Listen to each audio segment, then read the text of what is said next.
Ceci dans le but de marquer leur préoccupation face à la recrudescence des violences de l'Est de la RDC, ainsi que leur résolution que deux chefs d'État, respectivement Félix Tshisekedi de la RDC et Paul Kagame du Rwanda, se sont entretenus le mercredi 21 septembre 2022, ceci à l'initiative du président de la République française Emmanuel Macron. À travers un communiqué officiel, le président de l'Assemblée nationale, Christophe Mbosokodi, a rendu un vibrant hommage au chef de l'État, Félix Tshisekedi, pour son discours patriotique prononcé à la tribune des Nations Unies. C'est depuis le mercredi 21 septembre 2022 que l'ancien conseiller stratégique du chef de l'État, Didier Tshibanga, a passé sa première nuit à la prison centrale de Makala. Et puis dans ce journal, nous allons recevoir pour vous M. Francis Bolokoko, coordonnateur de l'action pour l'éducation et la culture, qui va nous faire découvrir les priorités de leur ASBEL. Voilà tout pour les titres. Restez branchés pour le développement. Madame, Messieurs, bienvenue dans votre journal sur Congo 24. Le plaisir pour moi de vous le présenter comme annoncé dans les titres à l'initiative du président de la République française Emmanuel Macron, les présidents de la RDC Félix Tshisekedi et de la République du Rwanda Paul Kagame se sont entretenus le mercredi 21 septembre 2022 à New York. Ces trois chefs d'État ont marqué leur préoccupation face à la recrudescence des violences dans l'Est de la République démocratique du Congo et leur résolution à apporter une réponse régionale et coordonnée à la menace portée par les groupes armés terroristes dans la région. Il faut dire que ces efforts s'inscriront dans le cadre des initiatives régionales de paix existantes, notamment le processus de Nairobi. Nous y reviendrons avec force et détail. Vous le savez, le président de la République, Félix Tshisekedi, s'est adressé le mercredi 21 septembre 2022 à la 77e Assemblée générale de l'ONU à New York. Le chef de l'État a notamment dénoncé l'agression de la République démocratique du Congo par le Rwanda sous couvert du M23, tout en soulevant l'implication du Rwanda et sa responsabilité dans la stratégie qui vivent plutôt les populations de l'Est n'y sont pas discutables. Yves Mimbe pour les détails. Le maintien de la paix et la sécurité internationale constituent le fondement et l'objectif primordial de la création de l'Organisation des Nations Unies. Ni l'indifférence, ni l'immobilisme, ni l'attentisme de sa part ne sont par conséquent admissibles face à toute menace contre la paix et la sécurité internationale. C'est un discours qui surpasse les attentes de sa population. En bon père de la nation, le chef de l'État Félix Antoine Tshisekedi Tshilombo n'a pas mâché les mots du haut de la tribune des Nations Unies pour dénoncer haut et fort l'agression de son pays par le Rwanda sous couvert du M23.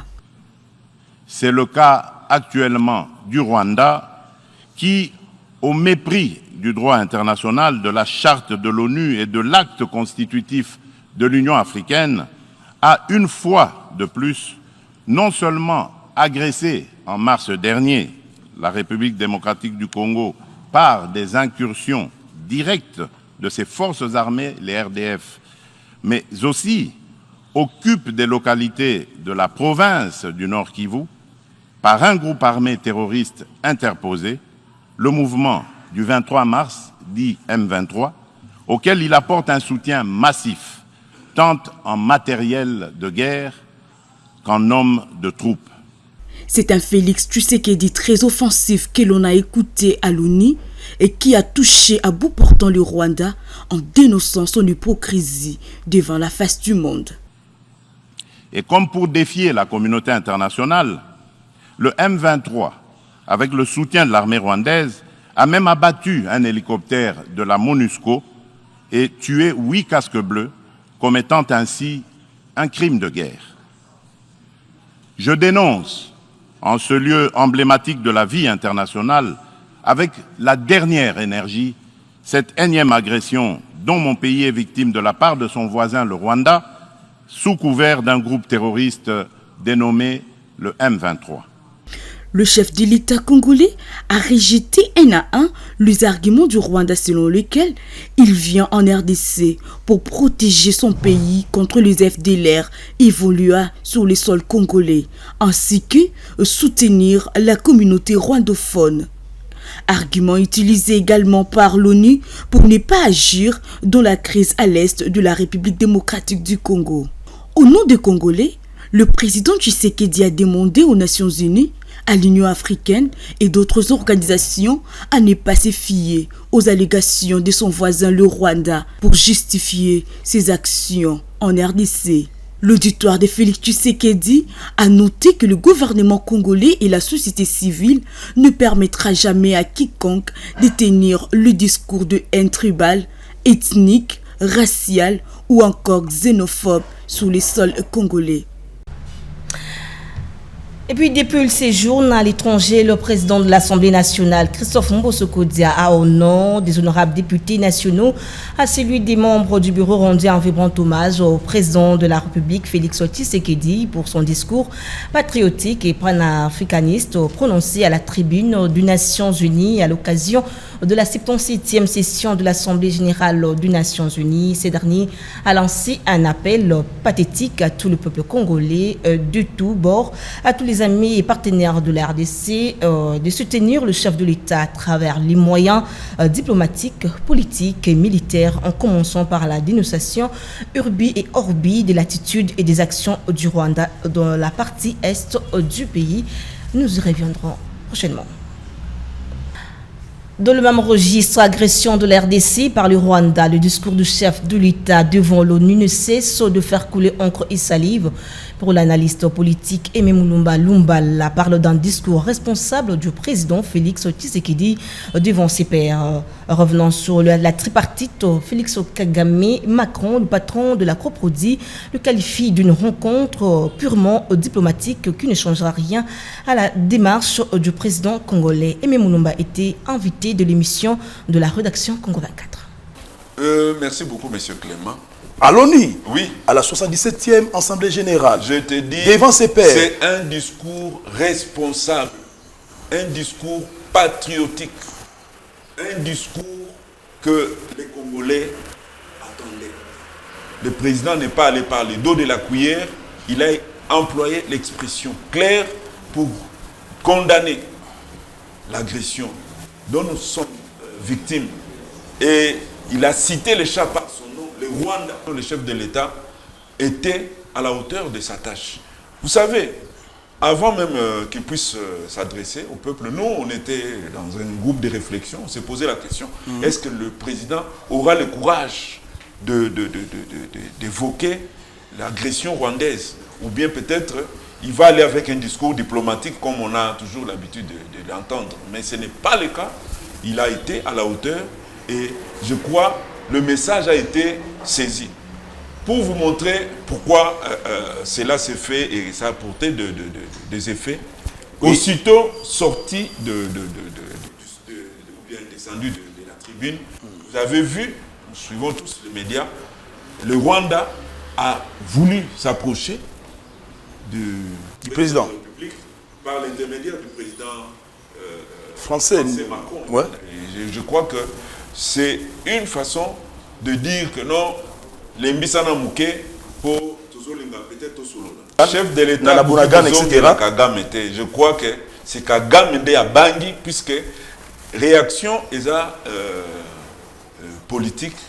Le Conseil de sécurité des Nations Unies a saisi, ce qui à l'unanimité va voter que non, va condamner Rwanda. Je crois que le Rwanda sera dans les pétrins. Alors, Kagame ayant vu cela, à Lukiskoyo, Ndengeni Nyake, Benga Yayanaye, Nani Macron, à Lukandengeni Nyako, Koyako, Kosala de beaux yeux, Nentoloba en français, et pas le président, mais le président Kondi Mamote.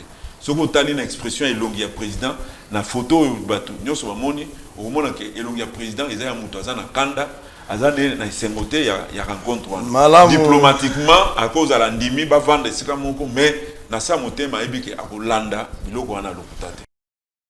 Autre chose à présent, l'ancien conseiller stratégique du chef de l'État, Vidier Chimanga, va passer Sa deuxième nuit ce jeudi à la prison centrale de Makala a pris la décision du procureur de lui placer sous mandat d'arrêt provisoire à l'issue de son audition du mercredi 21 septembre 2022. Yves Mimbi pour le reportage.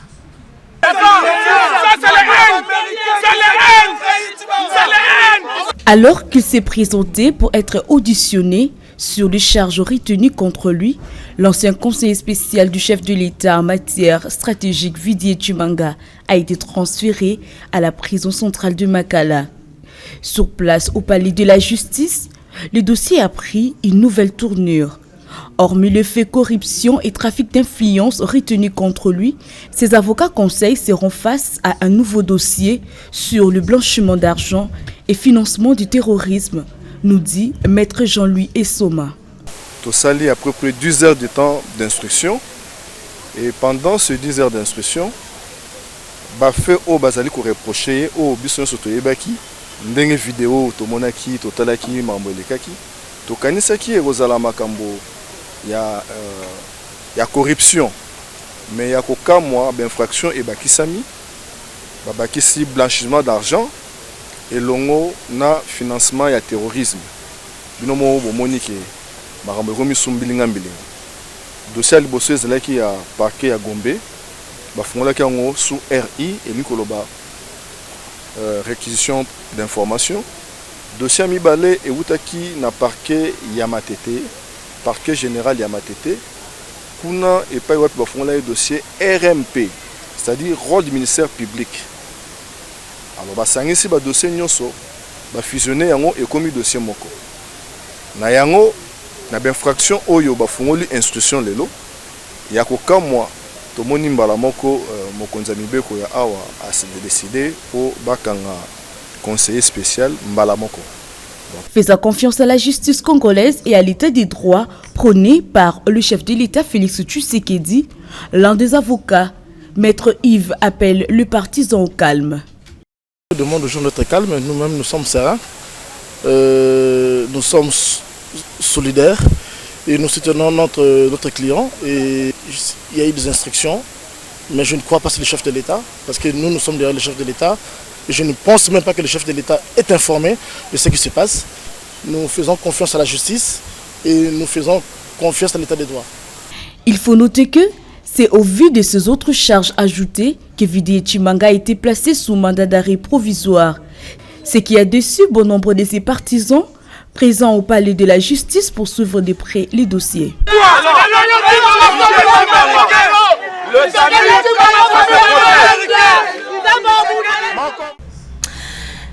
Et puis la police nationale congolaise était dans l'obligation légale d'empêcher la manifestation de médecins conformément à l'arrêté du gouverneur de la ville du 30 septembre 2021 interdisant les manifestations publiques. Déclaration du général Sylvano Kasson.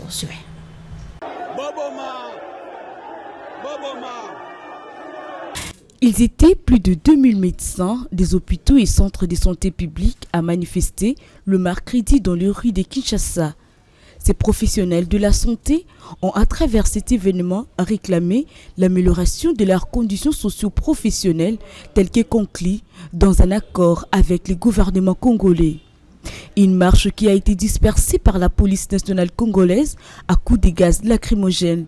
Un spectacle désolant pour l'opinion publique de voir le médecin subir une brutalité de la part des agents de l'ordre avec des blessés et arrestations enregistrées au cours de cette activité.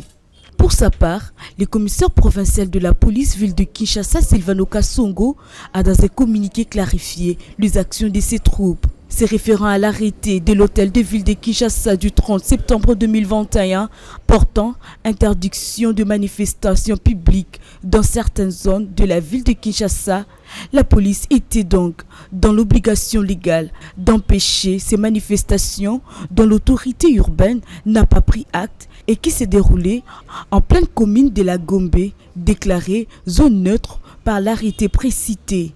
Le commandant de la ville de Kinshasa a précisé que la police a relâché quelques individus interpellés sur place et aucun d'entre eux n'est en détention.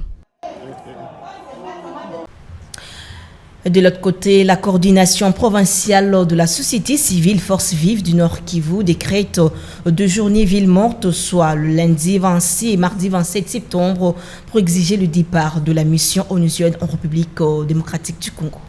C'était prévisible après la déclaration du secrétaire général de l'ONU sur la faiblesse de la MONUSCO face aux rebelles du 23 mars. Tout en respectant la mesure du gouverneur militaire de la province du Nord Kivu interdisant les manifestations publiques, la coordination provinciale de la société civile Force Vive a décrété 2 journées villes mortes, soit le lundi 26 et mardi 27 septembre 2022. La population en colère exige le départ de la MONUSCO et la fin de l'état de siège. Pour la société civile, il est inadmissible que Bunagana et plusieurs autres entités du territoire de Rutshuru soient toujours sous occupation de rebelles du M23 depuis plus de 3 mois, alors que l'état de siège a été institué pour imposer la paix à l'est du pays. Nous allons commencer par des actions pacifiques parce que, comme société civile, nous prônons la non-violence, a déclaré le président de cette structure, John Bamwene. Si rien n'est fait après ces 2 journées villes mortes, ces derniers promettent d'autres mesures comme la désobéissance fiscale, l'organisation des cités devant les institutions provinciales, urbaines, territoriales et même devant certaines bases des Nations Unies pour exiger leur départ, car ils n'ont plus rien à faire. Place à présent communiqué dans ce journal de la Direction générale des impôts adressé aux contribuables congolais. La Direction générale des impôts rappelle aux contribuables relevant de la gestion de la direction des grandes entreprises que conformément à l'arrêté ministériel numéro K-Mine-Finance-2018-012 du 20 mars 2018 fixant les conditions de souscription des déclarations fiscales par voie électronique et de la note de service numéro 01-088-DG-DG-Délègue-GT-2022 du 13 mai 2022 portant critères de sélection des entreprises soumises à l'obligation de souscrire leurs déclarations fiscales par voie électronique, télédéclaration. Ils sont tenus à partir du 1er octobre 2022 de souscrire leurs déclarations fiscales par voie électronique. Par conséquent, aucune déclaration physique sur support papier ou scannée par mail ne sera désormais réceptionnée, sauf en cas de problème technique avéré préalablement notifié à l'administration fiscale par lettre motivée. Par ailleurs, la Direction générale des impôts les informe que les services de la direction des grandes entreprises se tiennent à leur disposition pour apporter assistance nécessaire à l'accomplissement de leurs obligations fiscales faites à Kinshasa le 20 septembre 2022. Barnabé Mwakadi Mwamba. Communiqué officiel. La Direction générale des impôts rappelle aux contribuables relevant de la direction des grandes entreprises, des centres des impôts ainsi que des sièges modélisés et modernisés des directions provinciales des impôts que conformément à la législation fiscale en vigueur, le paiement du 3e acompte provisionnel de l'impôt sur les bénéfices et profits IBP de l'exercice fiscal 2023 revenu 2022 intervient le vendredi 30 septembre 2022. Le montant dédié à compte représente 20% de l'impôt déclaré au titre de l'exercice comptable 2021, augmenté de suppléments éventuels établis ou reconstitués d'office en cas d'absence de déclaration par l'administration des impôts au titre du dit exercice, que ces sommes fassent ou non l'objet des contestations. Leur attention est attirée sur le fait que les défauts ou l'insuffisance des paiements dits à compte dans les délais légaux donnera lieu à l'application d'une amende égale à 50% de l'acompte non versé. Par ailleurs, l'imputation éventuelle du crédit d'impôt n'est autorisée que dans la limite des 20% du montant de l'acompte dû. Conformément au communiqué du 29 décembre 2020 de son Excellence Monsieur le ministre des Finances portant utilisation obligatoire du logiciel ici régi et au décret numéro 007/2022 du 2 février 2022 relatif au mode de paiement des dettes envers l'État, tel que modifié et complété par le décret numéro 20/013, numéro 20/019 du 21 août 2020 et des mesures d'exécution. Les contribuables concernés par les paiements de cet acompte sont invités à télécharger leur bordereau de versement d'acompte provisionnel sur le site web de la DGI à l'adresse www.dgi.gouv.cd. Toutefois, tenant compte de la pandémie du Covid-19, les contribuables sont invités à privilégier la transmission par voie électronique en format PDF du bordereau de versement d'acompte provisionnel et de la preuve de paiement du dit acompte aux adresses électroniques suivantes selon les cas. Direction des grandes entreprises, DGI, dgi.reception1@dgirdc.cd, dgi.reception@dgirdc.cd. Centre des impôts de Kinshasa, CDI Barkino, cdi-kin.reception1@dgirdc.cd, cdi-kin-reception-d@dgirdc.cd, DGI bandundu.reception@dgirdc.cd, Congo Central, CDI matadi.reception@dgirdc.cd, DPI Équateur.reception@dgirdc.cd, Kassai Occidental, DPI Kassai Occidental.reception@dgirdc.cd, Kassai Oriental, DPI Kassai Oriental.reception@dgirdc.cd, Katanga, CDI Lubumbashi.reception@dgirdc.cd, DPI Maniema.reception@dgirdc.cd, Nord Kivu, CDI Kisangani.reception@dgirdc.cd, Sud Kivu, DPI Sud Kivu.reception@dgirdc.cd. Fait à Kinshasa, le 20 septembre 2022, Bernabé Mwakadi Mwamba. Et en sport, plus les jours avancent, plus les choses se précisent dans l'organisation du 9e Jeu de la francophonie.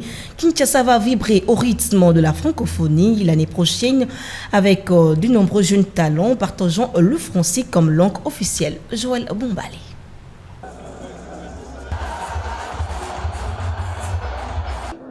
Prévu du 28 juillet au 6 août 2023 à Kinshasa, la 9e édition des Jeux de la francophonie approche à grands pas. La capitale congolaise va recevoir plus de 3500 jeunes talents ayant la langue française comme moyen de communication.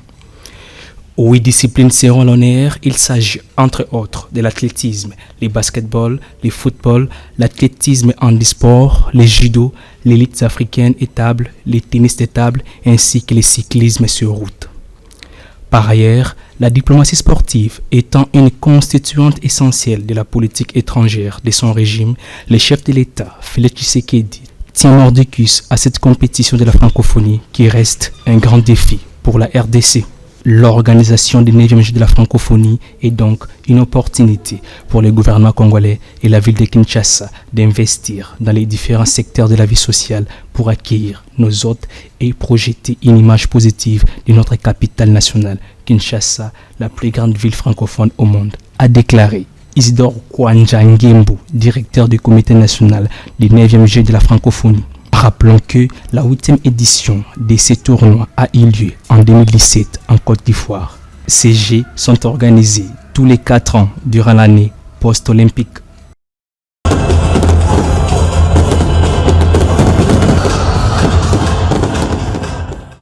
Je vous l'ai dit dans les titres que sur ce plateau, nous avons reçu M. Francis Bolokoko, qui est coordonnateur de l'Action pour l'éducation et la culture. Monsieur Francis, bonsoir. Bonsoir, madame. Vous allez bien, j'espère? Oh, je vais très bien, merci. Grand plaisir d'honorer mon invitation. Alors, j'étais disant ici tantôt que vous êtes coordonnateur de l'Action pour l'éducation et la culture. Y a-t-il quelque chose à ajouter? Oui, en effet, je suis le coordonnateur de l'Action pour l'éducation et la culture. C'est un organe technique du ministère provincial en charge de l'éducation. D'accord, merci. Alors, avec vous, nous allons parler de votre ASBEL. Je pense que c'est une voilà. D'entrée des jeux, comment vous définissez votre ASBEL ou encore qu'est-ce que vous poursuivez? Bon, en fait, l'Action pour l'éducation et la culture est une ASBEL composée essentiellement des enseignants.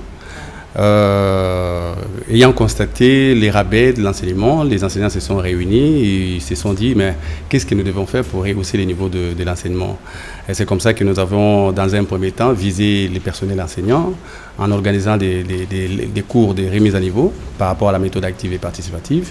Et nous avons pensé qu'on ne pouvait pas s'arrêter seulement au niveau des enseignants. Nous avons également continué avec les élèves et nous nous sommes dit qu'il fallait pousser les enfants à organiser un cadre dans lequel les enfants se mesureraient dans un concours de dictée, d'orthographe et même des concours de génie en herbe. C'est justement en faisant ça que nous avons été remarqués par le ministère provincial à la charge de l'éducation. C'est comme ça qu'on nous avait désignés comme étant les points focaux pour l'organisation annuelle du concours provincial de génie en herbe. Alors, c'est déjà depuis quelle année? Bon, écoutez, nous évoluons déjà un peu plus avant, mais avec le gouvernement provincial via le ministère provincial à la charge de l'éducation, c'est depuis l'année scolaire 2021 à 2022. Donc, les choses avaient commencé en 2020, mais malheureusement, on n'avait pas pu commencer un tout petit peu avant parce qu'il y a eu des problèmes que vous connaissez, de la Covid-19, qui avait ralenti un peu les choses, mais lorsque les choses ont redémarré, nous avons également commencé. Et donc l'année passée, on avait organisé la première édition, d'ailleurs qui avait connu un succès fou, avec la victoire d'une école de la Tchangou qui se nomme l'école de la Liberté. C'est l'école qui avait été déclarée championne. Et cette année, déjà à partir du 15 octobre, nous organisons la deuxième édition du concours provincial de génie en herbe. Ok, alors vous avez dit que votre ASBEL plutôt a deux composantes éducationnelles et culturelles. Alors commençons par la première composante. Quel est son rôle? Ce rôle, justement, parce que nous avons estimé que les enseignants étant parmi les éducateurs, les acteurs de l'éducation, on devait également miser sur eux, organiser des remises à niveau, parce qu'on avait trouvé que les méthodes avec lesquelles on nous avait enseigné quand nous étions petits, ces méthodes-là sont devenues obsolètes. Actuellement, il y a des méthodes qui permettent à ce que l'enseignement soit bien compris, notamment la méthode active participative, une méthode très efficace, une méthode suisse. C'est comme ça que nous avons dit, bon, pourquoi pas organiser des séances, des remises à niveau avec les enseignants. Ça rapporte d'ailleurs, la plupart des écoles catholiques surtout, ce sont des écoles qui appliquent cette méthode-là actuellement. Et ça produit énormément de fruits parce que là, finalement, on essaie de protéger un peu l'enseignant parce qu'à l'époque, les enseignants faisaient presque tout. Mais actuellement, c'est pratiquement l'enfant qui fait pratiquement tout à la place de l'enseignant. L'enseignant n'est là que comme directeur. C'est une très bonne chose si la chose que vous faites déjà donne du fruit. Alors, la composante culturelle, à quoi ça sert? Justement, dans la culture, nous avons dit que maintenant, nous avons travaillé avec le personnel enseignant. Il fallait motiver également les enfants, pousser les enfants à lire, parce que nous avons compris que nos enfants actuellement ne lisent plus. Ils sont postés devant la télé, ils ne lisent plus, parce que nous, quand on grandissait, on lisait des romans, on lisait des aventures des Tintin, vous connaissez. Mais actuellement, même ces trucs-là ont disparu, parce que les enfants ne lisent pas. Alors on avait dit, mais qu'est-ce que nous pouvions faire pour pousser les enfants à avoir ces goûts des livres. Alors c'est comme ça que nous avons dit, on va organiser un concours. Nous organisons plusieurs types de concours. Il y a des concours de dictée, d'orthographe, et surtout les concours de génie en herbe, parce que là nous obligeons les enfants à aller faire des recherches en Google, dans les livres, dans tout ce qui leur saute aux yeux. Ils s'adaptent facilement. Et d'ailleurs, vous allez remarquer que ces enfants connaissent beaucoup de choses que nous, les adultes, ne connaissons peut-être pas. Et d'ailleurs, il y a des émulations entre les écoles. Les écoles entre elles, déjà, il y a cette concurrence-là de bien faire. Et ça nous plaît beaucoup, énormément d'ailleurs. Alors, est-ce que votre ASBEL est épargné? Si oui, par quelle personne morale ou physique? Bon, en fait, pour le moment, nous sommes parrainés par le gouvernement provincial via le ministère provincial en charge de l'éducation. C'est lui qui est notre parrain. Là, je peux dire que c'est un grand marché que vous avez. Bon, un marché à proprement parler, non. C'est-à-dire que nous sommes contents de faire ce travail parce que quand nous voyons les enfants se mesurer entre eux, et d'ailleurs, actuellement, nous sommes submergés. Les enfants nous posent énormément de questions pour savoir à quel moment la deuxième édition va commencer. Donc, c'est déjà un plaisir pour nous. Et d'ailleurs, quand je regarde les groupes que les enfants ont créés et m'ont inséré, je vois déjà ils s'exercent entre eux en se posant des questions. pour eux, c'est déjà une façon de se préparer déjà par rapport à... Parce que souvent, il y a des gens qui vont vous envier déjà. Et surtout que vous avez un partenaire comme le gouvernement provincial. Alors, prochainement, on en parlera même dans d'autres émissions. Non, mais je voudrais quand même préciser une chose. Voilà, allez-y. Puisque vous parlez de les gens nous envier, non. Nous pensons que nous faisons d'ailleurs appel aux gens. Tous ces gens qui font ce genre de choses, nous les appelons pour qu'ils viennent travailler avec nous. Parce que nous ne voyons pas l'argent. Nous voyons les bénéfices que tireront les enfants dans ce que nous sommes en train de faire. Vous comprenez? C'est vrai qu'on a besoin d'argent pour faire ça. Mais nous ne faisons pas l'argent, sinon déjà on en aurait beaucoup. Mais on n'en a pas beaucoup. Et nous, notre plaisir, c'est de voir les enfants se mesurer entre eux. Et cela fait que nous en sommes contents. Bonne réflexion. Alors parlez-nous du concours que vous comptez organiser ici le mois prochain, le mois d'octobre. De quoi s'agit-il? Bon, en fait, la deuxième édition, la première édition, quand nous l'avions organisée, c'était justement dans l'objectif de chercher à désigner le meilleur qui allait représenter la ville de Kinshasa au 9e jeu de la francophonie. Alors, ces gens ayant été reportés, mais nous sommes allés jusqu'à la fin.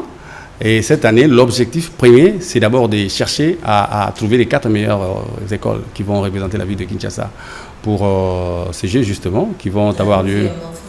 Oui, le 9e jeu de la francophonie qui auront lieu au mois d'août 2023. Donc, nous devons commencer maintenant. La différence avec l'édition passée, c'est que l'année passée, nous avions évolué seulement avec 50 écoles qui nous avaient été désignées par les directeurs provinciaux. Bon, vous voyez, il y avait des difficultés, notamment financières, les temps aussi, parce que n'oubliez pas qu'il y avait la Covid, il y avait également la grève des enseignants du personnel des écoles catholiques. Donc, on avait dû commencer en retard, vu le temps. On devait limiter ces écoles à 50. Mais cette année, on est allé jusqu'à 150 parce que nous avons besoin qu'il y ait un plus large nombre d'écoles. Peut-être qu'on ne sait jamais. Les écoles que les directeurs provinciaux auront désignées, peut-être qu'il y en a d'autres qui méritent mieux. C'est comme ça que nous avons élargi un peu le champ. Mais seulement une différence aussi, c'est que cette année, nous allons également organiser un concours pour l'école primaire aussi. Merci. Et pour terminer, vous dites que dans cette édition, 4 meilleures écoles vont représenter la ville de Kinshasa au 9e jeu de la francophonie. Ainsi, avec ce concours annuel, seriez-vous déjà en train de poser des jalons pour ce jeu francophone? Bon, en fait, nous travaillons avec le secrétariat technique de la francophonie, qui est un organe du secrétariat général de l'enseignement. Nous travaillons avec, parce que c'est avec eux que, n'oubliez pas que nous ne sommes pas seuls. À leur niveau aussi, ils travaillent avec certains organismes internationaux tels que l'UNICEF et autres. Donc, chaque fois que nous faisons des choses, nous les informons toujours. Ils sont au courant parce que d'ailleurs, quand on va faire les lancements, ils seront là. Et même à la finale de l'édition passée, ils étaient également là. Et donc, nous ne faisons pas les choses comme ça. Tout ce que nous faisons, c'est en partenariat avec le secrétariat technique à la francophonie. Donc, déjà là, les écoles... normalement, les directeurs provinciaux nous envoient une liste de 100. Nous avons donné une ouverture à 50 autres écoles de se faire inscrire comme ça. Donc, on aura un nombre de 150. Et nous espérons vraiment que nous aurons de très beaux représentants au 9e jeu de la francophonie. Et déjà, d'ailleurs, vous ne me donnez pas l'occasion de laisser. Nous lançons vraiment un vibrant appel aux responsables des écoles de les préparer déjà, leurs enfants. Et les sujets, nous allons les leur envoyer. Et qui commencent déjà à préparer parce que nous, les 15 déjà, nous pouvons déjà démarrer. Et 2 semaines après, nous allons commencer avec les écoles primaires parce que le ministre a estimé qu'on doit commencer à la base. Au lieu d'attendre seulement que les enfants commencent à travailler au niveau secondaire, qu'on commence déjà à la base à les habituer déjà. Et nous pensons déjà que dès qu'ils seront à l'école secondaire, ce sont des enfants qui seront bien nantis et bien outillés déjà. Monsieur Ponsi Bolokoko, merci d'avoir honoré notre invitation. Je rappelle que vous êtes coordonnateur de l'action API, c'est quoi APEC, voilà. Oui. Merci beaucoup d'avoir honoré notre invitation. À la prochaine. Merci. Vous avez compris que ce journal a touché à sa fin. Vous nous avez pris en cours de diffusion. Voici le rappel des titres. Si dans le but de marquer leur préoccupation face à la recrudescence des violences de l'Est de la RDC, ainsi que leur résolution, que 2 chefs d'État, respectivement Félix Tshisekedi de la RDC et Paul Kagame du Rwanda, se sont entretenus le mercredi 21 septembre 2022, ceci à l'initiative du président de la République française Emmanuel Macron. À travers un communiqué officiel, le président de l'Assemblée nationale, Christophe Mbosso-Kodi, a rendu un vibrant hommage au chef de l'État, Félix Tshisekedi, pour son discours patriotique prononcé à la tribune des Nations Unies. C'est depuis le mercredi 21 septembre 2022 que l'ancien conseiller stratégique du chef de l'État, Vidier Chimanga, a passé sa première nuit à la prison centrale de Makala. Et puis dans ce journal, nous avions reçu pour vous M. Fonsi Bolokoko, coordonnateur de l'action pour l'éducation et la culture, qui nous a fait découvrir les priorités de leur Asbel. Voilà, ça en est fini complètement pour cette grande édition du journal. Un grand merci à toute l'équipe technique rédactionnelle. Au revoir.